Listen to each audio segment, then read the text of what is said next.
There he is.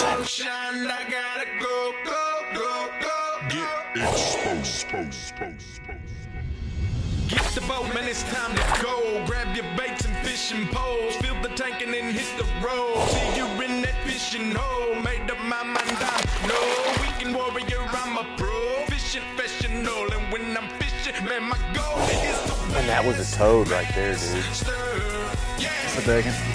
That was a good freaking bite, man.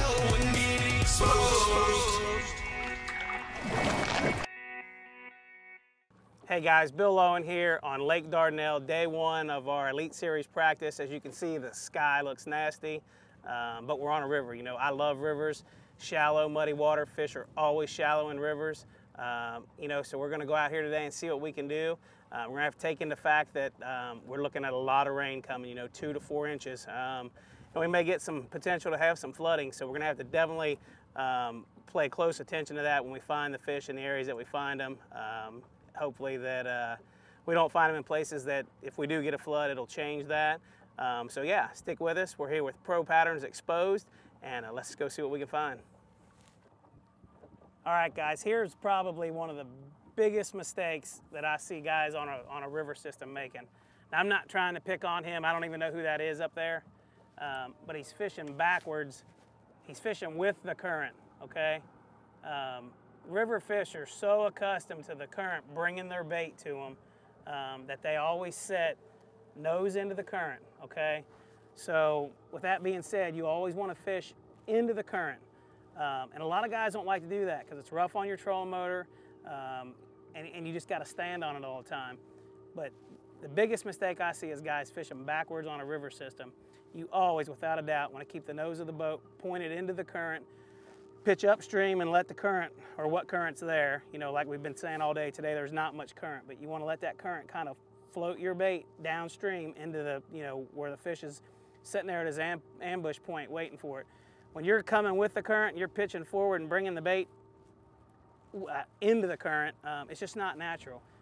Yeah, you're probably going to catch some fish like that, but I guarantee you if you turn the nose of the boat around and point it into the current, you're going to get a ton more bites. And it just makes everything work so much better and everything looks so much more natural. So tip of the day, put the nose of the boat into the current, pitch upstream, let the current float your bait down, and hopefully right into the bass's mouth.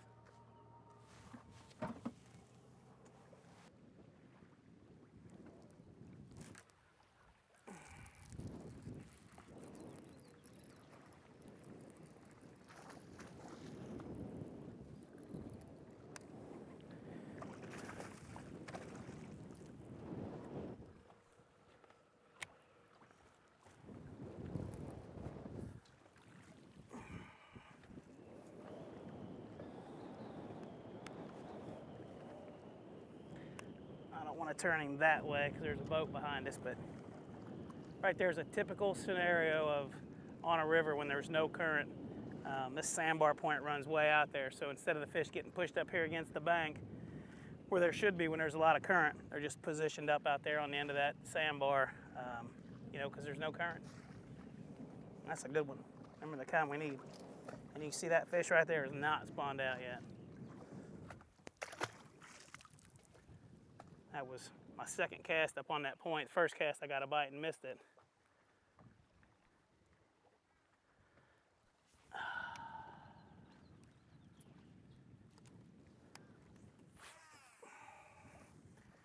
And I ain't 100% sure how that point lays, so we're gonna have to look at it real close before we leave. It's not deep out there. I mean, it's just 3 or 4 foot deep out there, but right on the other side of it rolls over into the river channel. All right, everyone, we're gonna close the show out today. If you look behind us here, we got a tremendous storm coming in. They're talking 30, 40 mile an hour winds, chances of tornadoes, and we definitely don't want to get caught in it. You know, today was a little tougher than I thought it was gonna be, you know, but we still managed to figure out how to catch about 18 pounds, which is pretty strong, you know. We were just lacking that one big bite to put us up over that 20-pound mark, but I can't complain. Tomorrow, you know, after the storms come through, you know, they're calling for 2 to 4 inches of rain. It's hard to say what's gonna happen, but we're just gonna come out here tomorrow, fish daylight to dark again, try to expand on what we've learned today, and see what happens. You know, hopefully by spending a day with me today on Lake Dardanelle, you've kind of figured out how to fish some shallow rivers and key important things to look at when you have current and when you don't have current. And you know, hopefully by watching the show today, you'll take something from it, and hopefully it'll help you catch some more fish on the water. I'm Bill Lowen. You're here watching Exposed. Thanks for watching. Tune in next time for an all-new, exciting episode of Exposed, Pros on Tour. Exposed. Get the boat, man, it's time to go. Grab your baits and fishing poles. Fill the tank and then hit the road. Till you're in that fishing hole. Made up my mind, I'm no weekend warrior. I'm a pro fishing professional. And when I'm fishing, man, my goal is to win. I won't stop until I'm in that circle with legends like Rick Clunner, Kevin Van Dam. I got that Skeet Reese, I got that carrot stick. Man, if y'all see me on the lake, better make way and pray my motor quits, cause I won't lose.